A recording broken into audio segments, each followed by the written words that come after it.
nosso amigo Sidney Henrique.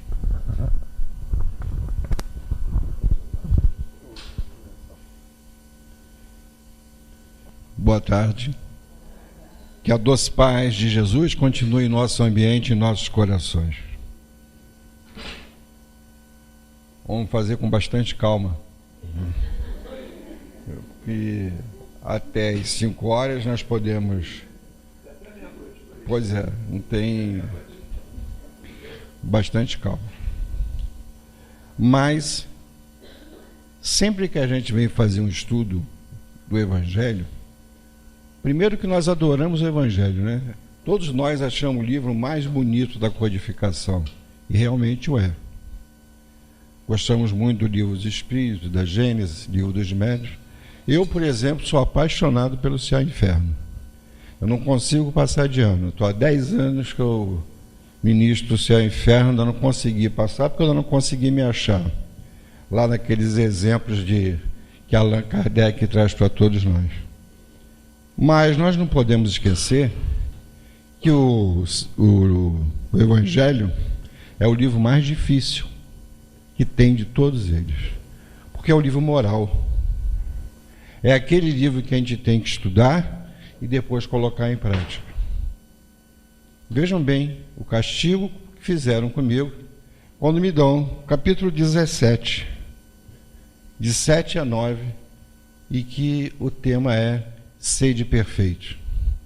O Afrânio aqui em 2 minutos, ele já avisando, eu não tenho condição no momento de ser perfeito, porque eu não tenho calma. E eu também não. Sabe aquela árvore de Natal que a gente faz, né? Ver qual o presente que eu vou dar para Jesus? Eu estou há uns 12, 15 anos tentando dar a paciência de presente para ele. Não consigo. Porque eu sou muito impaciente. Então, como vocês, já espíritos evoluídos, já alcançaram a paciência, eu ainda não alcancei. Mas espero um dia alcançar, nem que seja nas próximas encarnações. Mas, do 7 a 9, o 7 ele fala de dever, né? No 8 ele fala de virtude. E no 9, superiores e inferiores. Então, dever mais virtude é igual a espíritos superiores ou inferiores. Se nós não cumprirmos bem os nossos deveres, se nós não colocarmos as nossas virtudes em prática, seremos espíritos inferiores. Mas conseguirmos fazer numa encarnação, nessa que a gente está, é claro que a gente já vem treinando nas outras. Treino, a gente está aqui. E então nós vamos ser espíritos já superiores, não aqueles espíritos que não precisam mais reencarnar, espíritos superiores desse momento em que nós estamos vivendo. O Afrânio, nós estávamos conversando ali, e ele citou sobre o papai dele e a minha mamãe. A minha mamãe está velhinha já, está com 94 anos. O pai do Afrânio é um garoto ainda, perto da mamãe. É um garoto. Então, nós lá em casa somos 7 irmãos.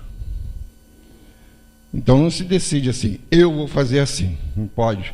São 7, e eu fui espírito vencido, a minha mãe está numa casa de repouso. E isso me chateia muito. Mas não deixo, né? A gente vai sempre visitá-la, os irmãos também. Eu, quando posso, pego a mamãe, levo para passear, levo ela para ver a mais nova bisneta, que é a filha do meu filho. Então, a gente vai, mas eu digo para vocês, essa calma que o Afrânio falou é muito difícil. Da outra vez que eu vim aqui, eu cheguei aqui, peguei o final da palestra da senhora que estava me substituindo, porque eu não consegui chegar. Estava no Rio Centro para vir para cá. Coisa que hoje eu levei 10 minutos, naquele dia, em 2 horas e pouco, eu não consegui chegar. Mas tudo bem, vamos falar de dever. Não o dever do trabalho, mas o dever moral. Esse é o grande problema.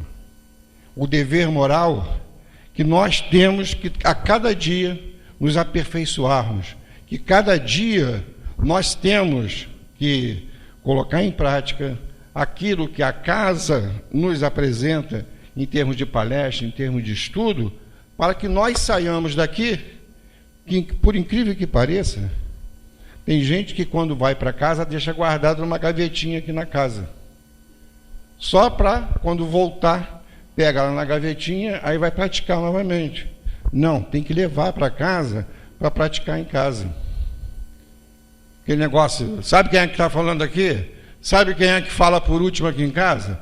Não precisa mais perguntar. Todos nós sabemos que é a mulher. Então, fica tranquilo. Mas olha só. 1, 2, 3 homens, restante a mulher. Então eu vou de jeito nenhum, né? Eu vou sempre falar que vocês estão com a razão. São só 3? Ó,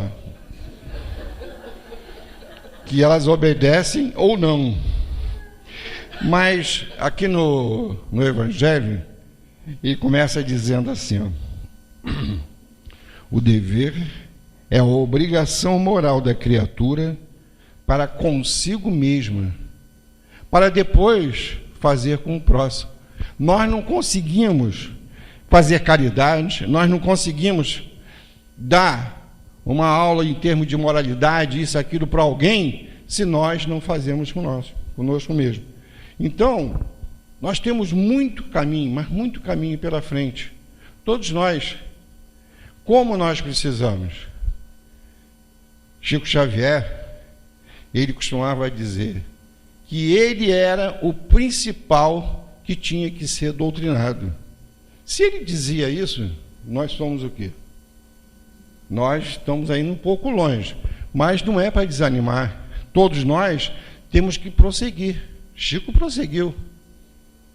Não é verdade? Chegou lá numa situação muito boa no plano espiritual.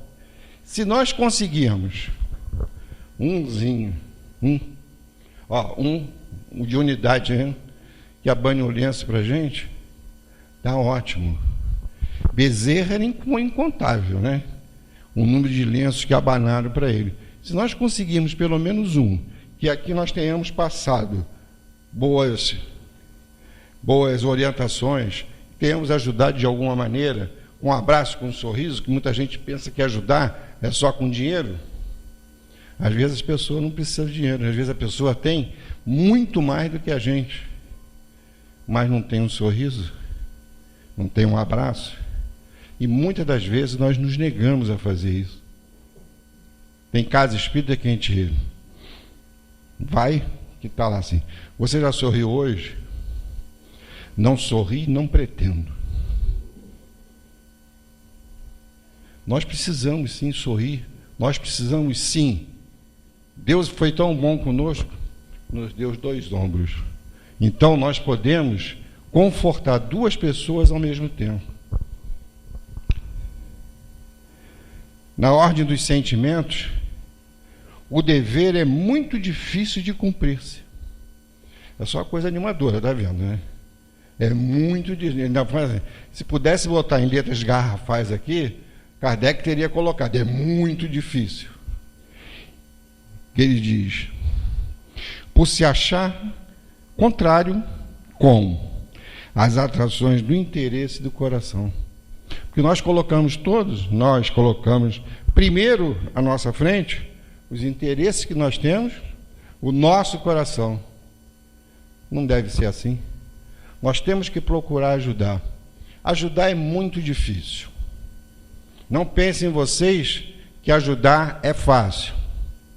Mas todos nós temos que tentar ajudar. A gente não pode passar em branco. Eu não venho aqui à casa espírita, segunda, terça, quarta, quinta e sexta, né, para ouvir o Afrânio falar, o Gilberto, e vai, estuda isso, mas não coloca em prática. Nós temos que colocar em prática. Os nossos irmãos que procuram a casa espírita, que nós fomos um dia um deles, estão precisando muito. Tem duas maneiras de chegar à casa espírita. Um é pelo amor, o outro pela dor. O Divaldo diz que 101% chegou pela dor. E tem gente que chega com duas dores. É difícil aquele que chegou na casa espírita trazido pelo amor. Normalmente é pela dor. Por incrível que pareça, vocês permitem que eu sente? A perna já... Eu tentei, né? Não, a gente pelo menos tem que tentar. E eu queria dizer antes de tudo, né, que os amigos lá do NEAN mandaram um abraço para vocês, tá? Eu esqueci, desculpa. Mas a primeira casa espírita que eu conheci foi essa. Eu não tinha religião nenhuma. E uma determinada amiga, o marido desencarnou e tal, e estava muito complicado na casa dela, ela com 2 adolescentes. E eu, assim, sabe aquele negócio que a gente fala, que não é a gente que fala, mas depois a gente vai estudar, a gente entende. E eu perguntei para ela, você não tem religião? E eu sem religião. Não, o Vassal de vez em quando ele ia lá no Eurípides Barçanufa, ali na Rua Gazeta da Tarde. Então vamos lá. Aí eu vim, fiquei aqui durante 8 meses. Foi o suficiente para aprender que eu ia ter que passar por uma dificuldade muito grande, que depois dali eu fiquei quase 6 anos desempregado. Aí eu não podia vir da minha casa, que eu morava na época na Vila da Penha, para cá. Aí eu tive que procurar uma casa espírita lá perto. Aí eu fui para Humildade e Amor, né? Aí, graças a Deus, as coisas foram normalizando. Mas foi assim que eu procurei, que eu conheci uma casa espírita. Eu não estava ainda com a dor. Me trouxeram, olha só a bondade, né? O amor de Deus conosco. Ó, vem cá, vem escutar aqui. Aí cheguei aqui no primeiro dia, foi o Altivo Panfiro, estava fazendo para. Eu não sei se era um mês especial, sei que foi o Altivo, depois foi o Luciano dos Anjos, ainda estava encarnado ele, tem muito tempo também, né? Tem 20 e tantos anos. Depois foi Simonete e José Raul Teixeira. Quer dizer, era só a pancada na cabeça, né? Só. Aí eu passei por isso e depois, quando eu fui para a Humildade, fui logo estudar. 6 meses depois eu estava fazendo palestra. A primeira palestra foi sobre Bezerra de Menezes. Quando eu cheguei em casa, logo depois entraram 2 ladrões na minha casa.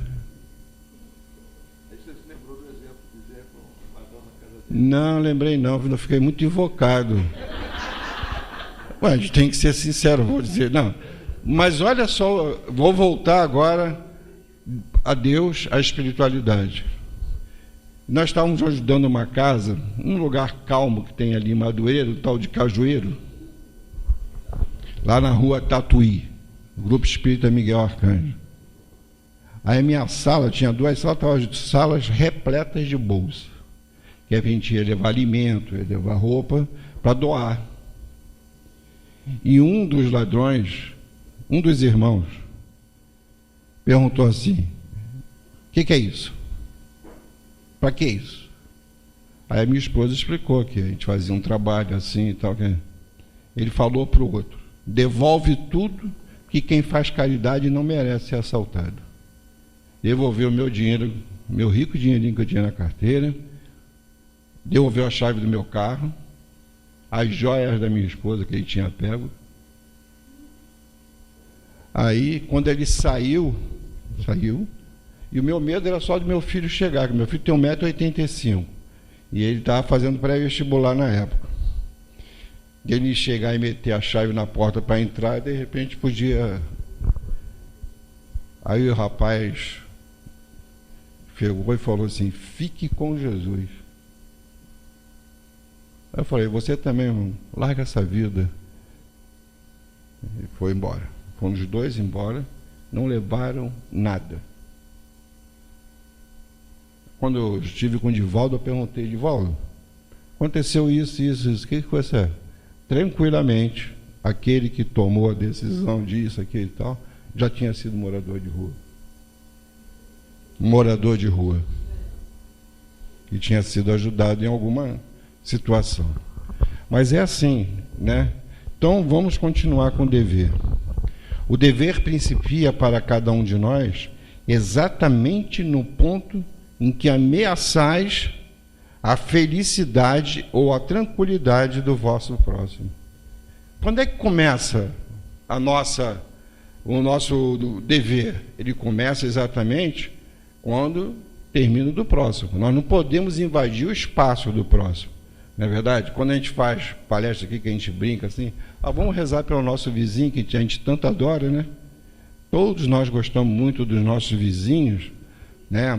Aquele que mora em cima, que bate, tem gente que bate até com vassoura para fazer silêncio, mas tudo bem. Então, acaba no limite que não desejais ninguém transponha com relação a vós. Também não quer que ninguém transponha a nossa tranquilidade, o nosso amor, né? Como nós também não temos que transpor a felicidade, o amor de ninguém. Todos nós. Então, quando a gente estuda Sede Perfeito, a gente assim, caramba, é muito difícil ser perfeito. Mas ele não está dizendo aqui para a gente, nessa encarnação, ser perfeito. Todos nós sabemos os defeitos que nós temos, né? Porque o espírito, quando ele nasce, ele recebe uma sinaleira e uma lixa. Todos nós. A lixa é para a gente lixar as nossas imperfeições. E a sinaleira, porque toda vez que a gente faz alguma coisa errada, ela acende. Eu não preciso dizer para nenhum de vocês aqui qual é o erro de vocês, que você errou ao fazer aquilo, que automaticamente a sinaleira acende. Como eu também recebi, tá? Eu tenho essa sinaleira e eu tenho a lixa também. Tem muita gente que acha que lixa dói, esconde também a lixa na gaveta. Deus criou os homens, todos os homens iguais, para a dor. Mas Deus também nos criou todos iguais, simples, ignorantes, mas para que todos nós sejamos bons. Não importa com o que nós estejamos passando, Ele nos criou para que nós prossigamos sempre a caminho do bem. Já pensou se Eurípides, o grande professor Eurípides Barçanufo, na primeira vez que ele tiraram lá a coisa dele parasse, nunca mais ele fosse atender a ninguém? Ninguém conheceria Eurípides Barçanufo, mas não, ele sabia qual era a missão dele, ele sabia que ele tinha que continuar no trabalho dele. Não se preocupem vocês, tá? Quando Eurípides, que era um médium maravilhoso, e ele, através do sonho que ele viu lá, aquele homem sentado numa pedra, vocês lembram disso? Todos lembram, não lembram? Que ele viu que ele foi se aproximando, e em um determinado momento ele não conseguia andar mais, porque ele reconheceu o Mestre Jesus. E o que Jesus estava fazendo naquele momento? Estava chorando. E ele pergunta: choras por quê? Por aqueles que estão na terra e que não estudam o seu evangelho? O que Jesus disse? Não, choro por aqueles que estudam o evangelho e não o praticam. Será que ele está falando conosco? Com certeza, né? Muita coisa que todos nós já poderíamos estar praticando, nós não estamos fazendo. E muitos erros que nós cometemos, às vezes a gente se pega olhando no espelho. Como é o nome do espelho? Consciência. Né? Muitos de nós nos pegamos assim, olhando para o espelho, e o espelho perguntando para a gente: Sidney, por que você ainda comete erro desse tipo? As pessoas que nunca estudaram o evangelho, que nunca entraram numa casa espírita, que nunca assistiram uma palestra, vai ter um tratamento lá do outro lado. E nós? E a tua calma, Frânio? Todos nós, com certeza, seremos mais cobrados. Espíritas, amai-vos. Espíritas, instruí-vos. Amar dentro da casa espírita é mamão com açúcar. Você pode estar com o pé doendo, inchado, se alguém pisar no teu pé, está tudo bem, está tudo jóia. Vai com o pé inchado no metrô e alguém pisa. A gente não vai ter a mesma paciência que tem na casa espírita. Por isso que a gente costuma dizer, né? O espírita ele tem duas, vamos dizer assim, qualidades. Acho que não é qualidade não, sabe? É feito de açúcar. Espírito, todo espírito é feito de açúcar. Choveu e fez frio, ele não vem à casa espírita. Ele prefere ficar em casa, debaixo da mantinha, debaixo do cobertor, né? Lá na nossa casa, que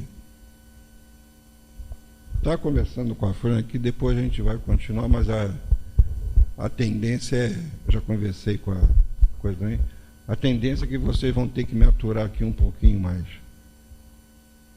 Pelo menos com o meu irmão. Mas lá tem um hospital Espiritual Maria de Nazaré. As pessoas marcam a operação no frio, não vão. O senhor está com câncer, está com isso, está com aquilo, tem a oportunidade de fazer uma cirurgia espiritual. A última segunda-feira, essa semana agora, tinham 297, uma coisa assim, de cirurgias marcadas. Foram 130. Olha só. As pessoas não querem nem ficar boas. Pelo menos tem oportunidade, né? Eu fiz operação espiritual ainda com zero igual.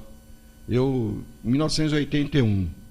E eu era um dia no hospital, o outro também. Um dia no hospital, o outro também. Desde 81 eu não tomo um comprimido. Nunca mais eu precisei ir para... Graças a Deus, né? Sinal de que o médium era bom. Opa, faz parte. O dever é o resumo prático de todas as especulações morais. É uma bravura da alma que enfrenta as angústias da luta. É austero e brando, pronto a dobrar-se às mais diversas complicações. Conserva-se inflexível diante das suas tentações. Todos nós temos os nossos erros, todas as nossas tentações. O médico chega para o Sidney e diz: Sidney, evita doce. Eu digo para ele: detesto doce. Eu detesto mesmo. Sidney, café só com adoçante. Eu digo para ele: eu não tomo adoçante e não tomo açúcar. Café para mim tem que ser puro. Aí, com a tua calma peculiar, ele diz: o que você está fazendo aqui? Mas também eu tenho que ir, porque tem que ver o problema da glicose, isso e aquilo. Se eu disser para vocês que de vez em quando eu sou obrigado a comer um pouquinho de açúcar, que a minha glicose normal é entre 69 e 71. Gordinho desse jeito. A da minha esposa é 290. E é magra. Mas agora ela manteve. Agora está mantendo 75, 76. Um remédio maravilhoso que nós descobrimos. Podem procurar Urucum para diabetes.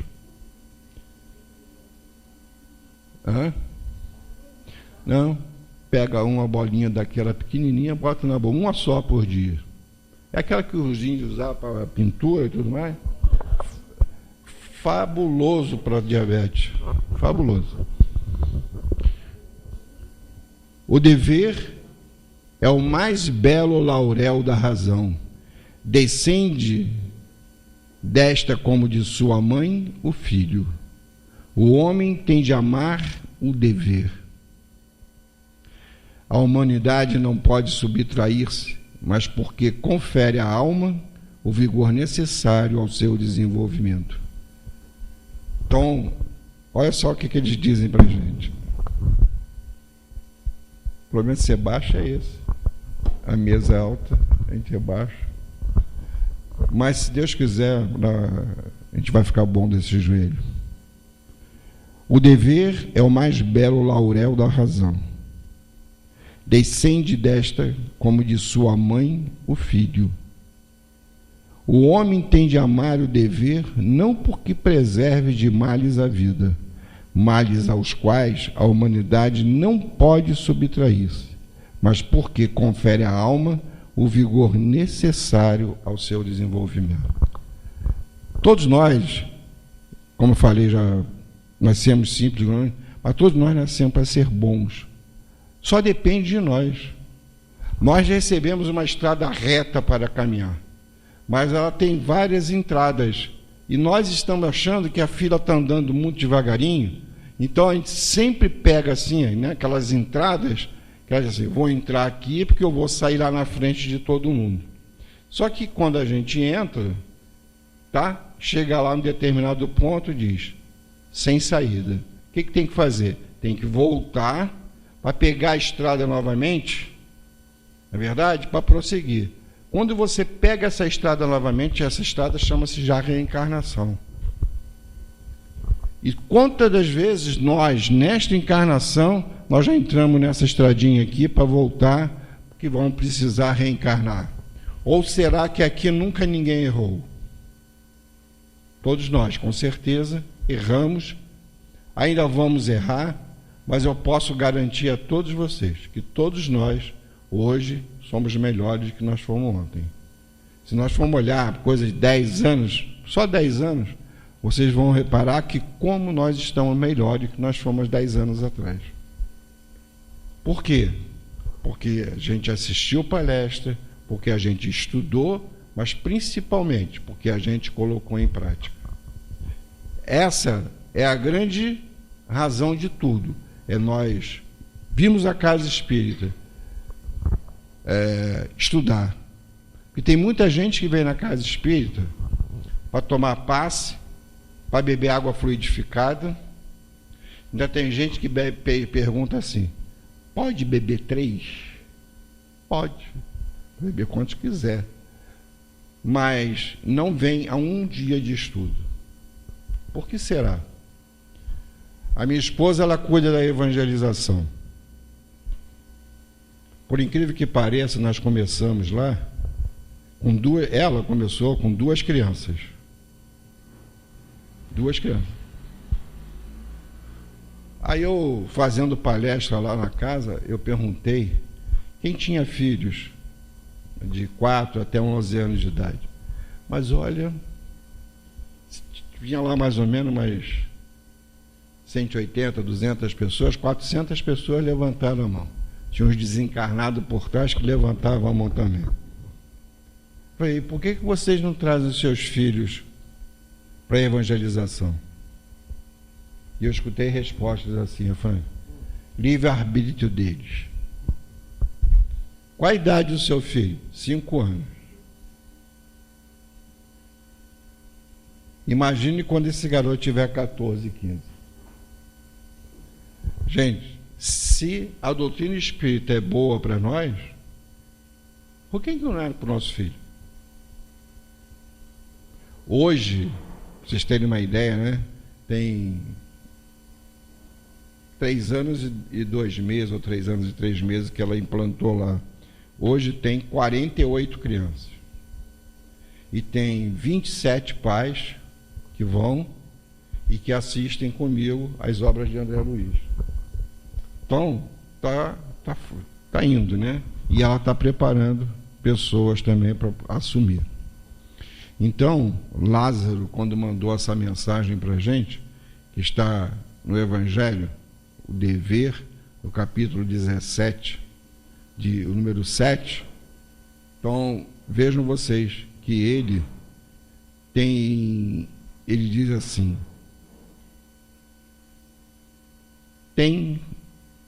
o dever cresce e irradia sobre mais elevada forma, em cada um dos estágios superiores da humanidade. Jamais cessa a obrigação moral da criatura para com Deus. Nós nunca vamos estar sempre precisando elevar a nossa moral. Tem esta de refletir as virtudes do Eterno, que não aceita esboços imperfeitos, por quer que a beleza da sua obra resplandeça a seus próprios olhos.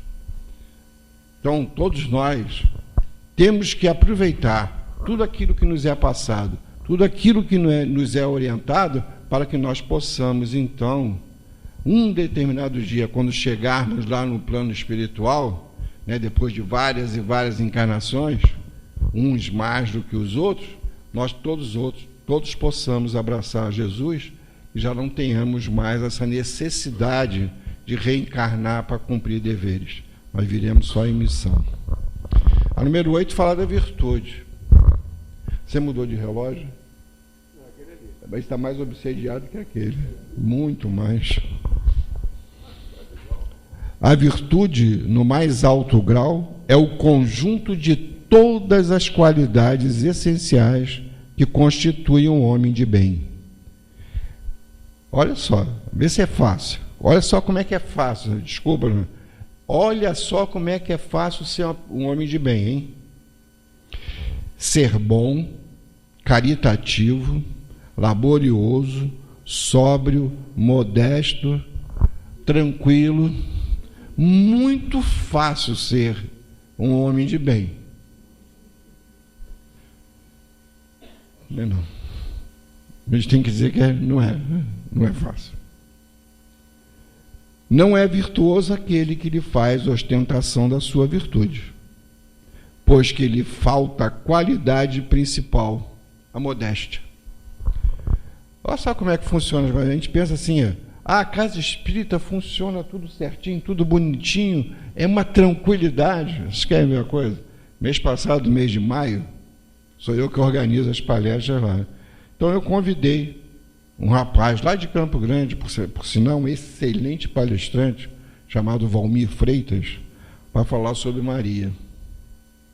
Aí, uma das senhoras que chegou para mim e disse assim, não vai ter palestra sobre Maria? Eu falei, vai. O Valmir Freitas, lá do Verdade e Luz, ele vem fazer a palestra, é um excelente palestrante. Não é, não. Ninguém fala melhor de Maria do que eu. Muito. Mas muito modesta mesmo. Eu já marquei para ela falar de Maria daqui a 12 anos, para ver se ela melhora. A modéstia, e tem o vício que mais lhe se opõe, o orgulho. Gente, só quem anda em casa espírita, vai aqui, vai acolá, é que vocês, assim, casa espírita só tem gente maravilhosa. Todo mundo vem assim, né? Ah, só tem anjo. Lá no Recreio, onde é a nossa casa, chega a época de calor, as roupas são as mais impressionantes possíveis. Aí eu peguei e falei com o presidente da casa, não pode deixar entrar assim. Porque tem gente que vai de shortinho mesmo, porque vai sair da praia para ir para o centro. Aí ele pegou e falou assim, posso fazer nada, aqui é zona de praia. Eu falei, então monta o centro lá na areia, pô. Mas aqui, porque as pessoas pensam que você vem para tomar um passe, né, que tem os homens aqui, mas que é tudo santo. Não é não, gente. Nós, quando desencarnarmos, vamos chegar lá do outro lado, igualzinho que nós somos aqui. Mas tem gente que pensa que assim, desencarnei, vou lá para o outro lado, eu vou virar as costinhas, aí vem alguém botar um parzinho de anjo, de asas. Vai não, gente. Não vai botar, não. Vamos chegar lá com os mesmos defeitos que nós temos. Olha só uma pergunta. Alguém bebe aqui? Por favor, estamos na casa de Eurípides Barçanufo, tá? A gente não está no paraíso. Vamos lá, quem bebe? Vamos, quem bebe? Tá. Quem bebe socialmente? Essa que eu gosto. Todo mundo que bebe socialmente.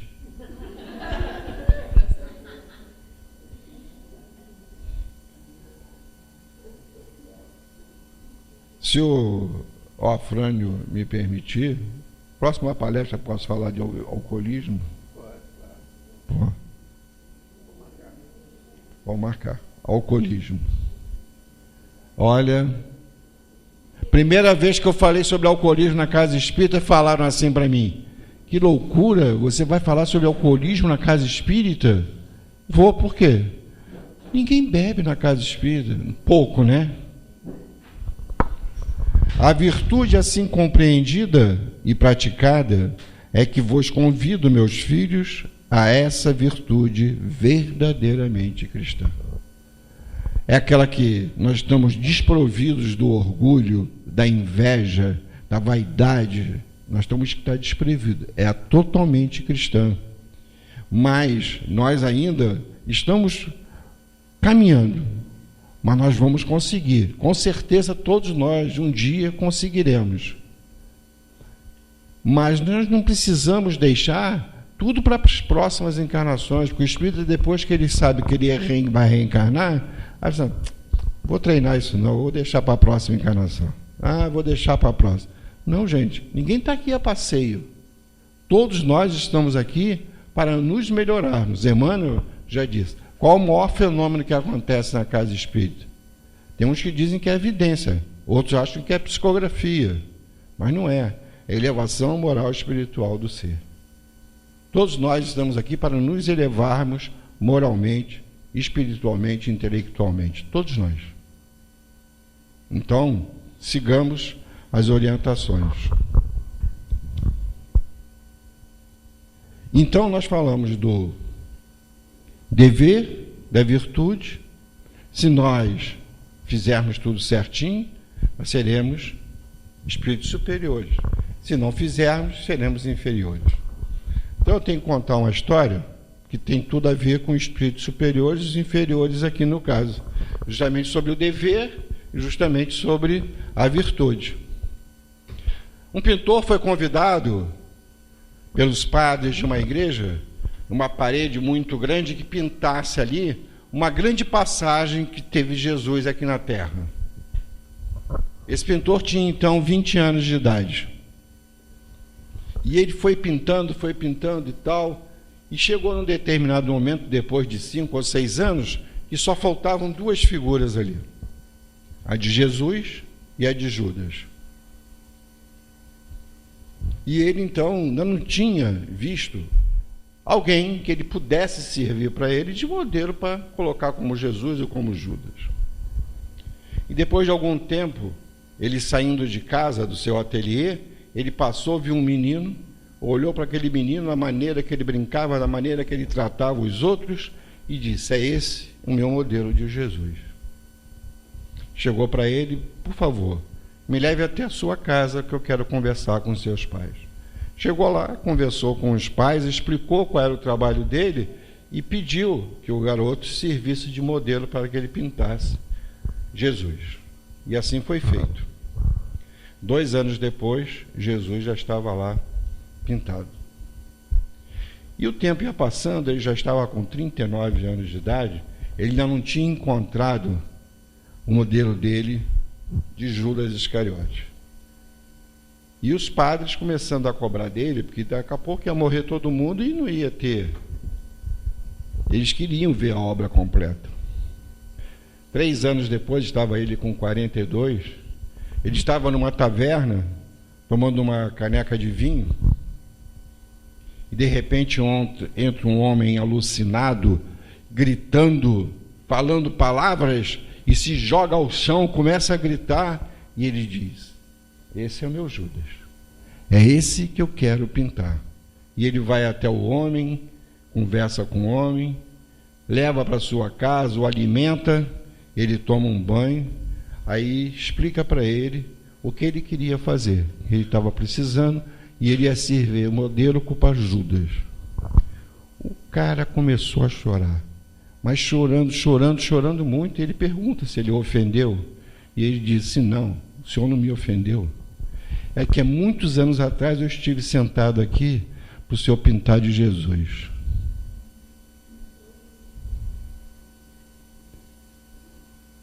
Nós estamos aqui. Quando a gente nasce, todos dizem assim: tão bonitinho, olha só que anjinho. Não é verdade?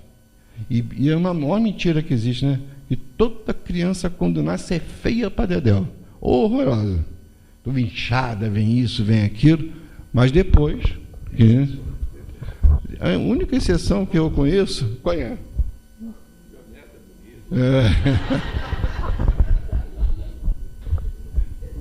Eu falei para o meu filho: poxa, mas minha neta também é feia. Vai, olha, entra no Facebook, olha, é linda, mas fazer o quê, né? Mas quando vem inchada, aquele negócio, é tudo feio. Bom, em resumo, nós estamos aqui. Um dia, todos nós fomos chamados de anjinho. Esses que estão aí hoje na política, fazendo aquilo que o Afrânio falou, que infelizmente a cada dia que passa, 5, 10, 15, 20 são presos, ou pelo menos são indiciados. Se vão presos a gente não sabe. Um dia também foram anjinhos. As cadeias que estão aí superlotadas cada vez mais, também eles foram anjinhos. Na visão dos pais, na visão dos parentes, e deram para traficante, deram para isso e aquilo, e hoje matam as pessoas, isso e aquilo. Se tornaram, na pintura, os Judas Iscariotes. Então, todos nós temos que pensar muito: o que eu estou fazendo aqui? Por que eu reencarnei? A maior justiça divina é a reencarnação.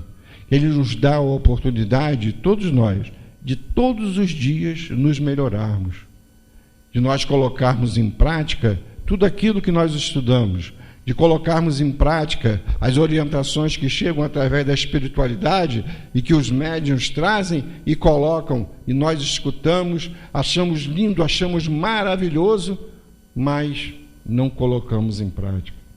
Nós precisamos, sim, quando sairmos aqui da casa, quando a gente passar naquele portão lá da frente, que a gente possa levar para os nossos lares tudo aquilo que a gente ouve, tudo aquilo que a gente aprende, né? Eu cheguei aqui, o Afrânio estava dando aula lá. Qual é o livro? Livros dos Espíritos. Então você vê, mas tinha também o Evangelho? Tinha Evangelho e Céu e Inferno. Céu e Inferno vai ser. Esse livro é uma coisa maravilhosa. Não tem livro melhor. Mas eu só gosto da segunda parte. Eu estou lá agora, estou nos demônios. O anjo é minha esposa dela, o demônio é comigo mesmo.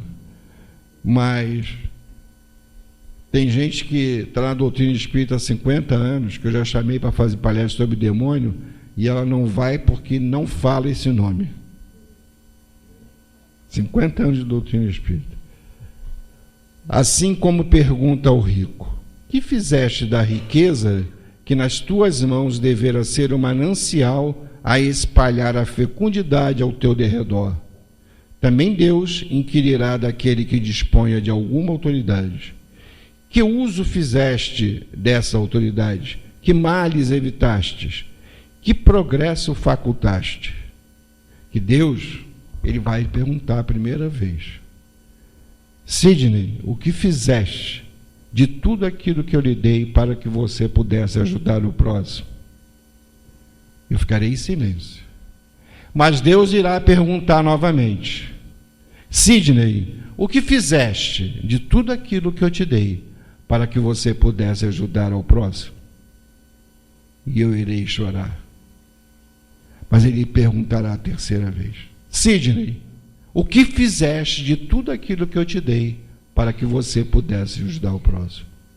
Senhor, eu errei. Me perdoe. Eu aguardo uma nova oportunidade.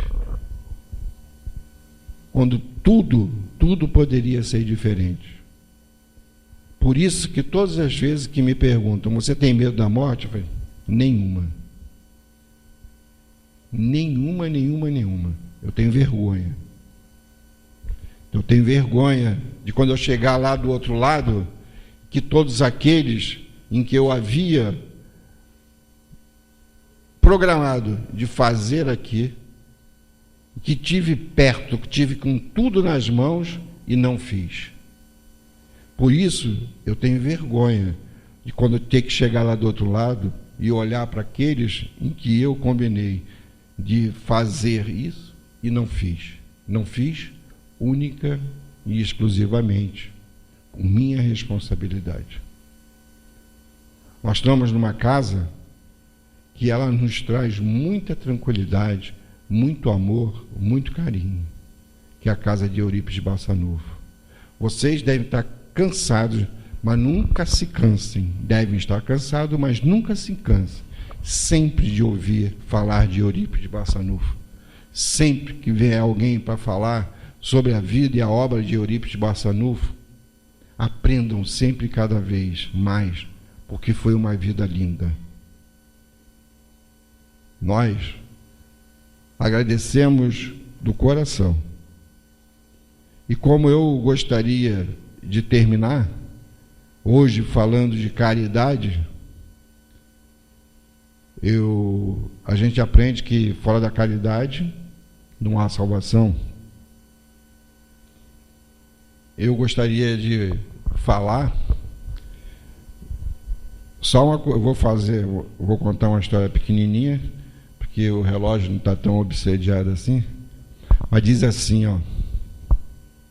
Isso aqui é para encerrar a parte que eu li, depois a gente... Uma história pequenininha também. Solicita o sentimento do dever, oriundo da sua fé, e a certeza de que todo afastamento do caminho reta implica uma dívida que cedo ou tarde terá que pagar. Todos nós, que nós nos desvirtuamos do caminho correto, vamos trazer para nós uma dívida. E essa dívida, um dia, nós teremos que resgatar. Um jovem que vendia no mascate, ele batia de porta em porta, tentando vender alguma coisa, que é para a sobrevivência dele, porque ele estudava à noite. E um determinado dia, ele já cansado, com fome, com sede, não conseguia vender nada, ele já ia embora quando resolveu bater não vou bater mais nessa porta. Bateu, veio uma senhora, ele pediu um copo d'água. Ela olhou para ele e reparou que ele estava pálido e trouxe um copo de leite e um sanduíche e deu a ele. O tempo foi passando. O tempo passou. E essa senhora, um dia, ela precisou fazer uma operação. Ela fez a operação e ficou boa. Estava preocupado só com uma coisa, com a conta do hospital. E quando chegou a conta, ela disse, meu Deus, como irei pagar esse valor? Como irei fazer para pagar esse valor? E tinha uma seta indicando que ela virasse a página. Lá a página, ela virou e lá estava escrito: esta conta foi paga totalmente, há muitos anos atrás, com um copo de leite e um sanduíche. Que Jesus nos abençoe. Muito obrigado pelo amor de vocês.